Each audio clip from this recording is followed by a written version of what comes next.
What comes on your mind if you hear the word grandparents? Grandpa, grandma, lolo, and lola. Grandparents always have their door open when you are in need of a hug.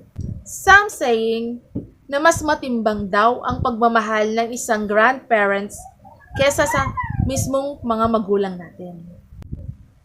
Even if you did something wrong, sila pa rin yung kukonsinti sa atin. Right? Of course, pagsasabihan nila tayo sa mga nagawa nating mali. Pero at the end, sila yung susuyo sa atin para tumaan tayo. Grandparents are the inventors of the saying, "When I was a kid." Ano nga ba ang mga lumang kwento ng ating mga grandparents? They always saying, "Alam niyo ba nung bata ako? Alam niyo ba yung mga ginagawa ko noon? I was like this before." I remember the TV show na ibinibida ang mga grandparents nila. Yung, "Wala kayo sa lolo ko. Wala kayo sa lola ko." Remember that? A love of a grandparents is unconditional. Napakalambing at mahal talaga nila ang mga apo nila. Grandparents teaches you how Sunday is all about. Yung lola mo na laging pinapaalala na, "Sunday ngayon, magsimba ka." Yung lola mo na ayaw kang maubusan ng kanin sa plato. "O Neng, ubusin mo kanin mo, bibigyan pa kita." Relate?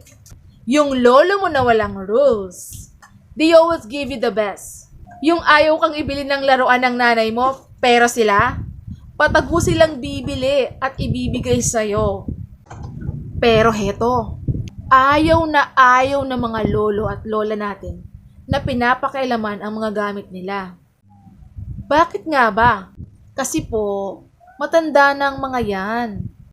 Makakalimutin na. Kaya kapag hindi nila nahanap ang mga gamit nila, asahan mo, para kang umattend ng mass at may homily sa bahay nyo. Appreciate your grandparents while they are around. Hindi natin alam hanggang kailan mabubuhay ang mga grandparents natin. Higitan natin ang pagmamahal na ipinapakita nila.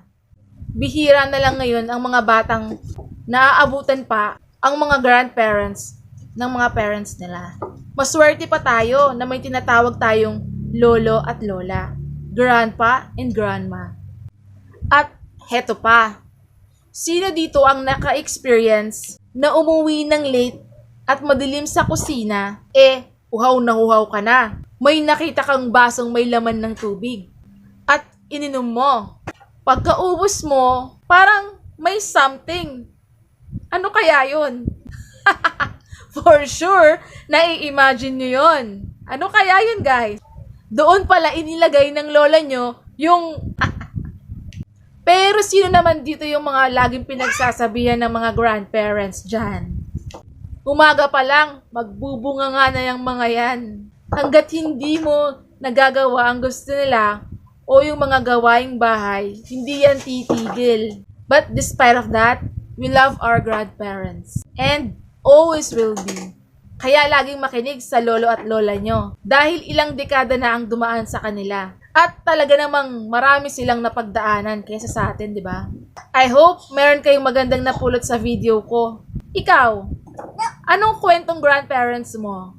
Gusto ko nga pala pasalamatan ng aking grandpa, ang aking lola, na napaka-bait sa aming mga apo niya.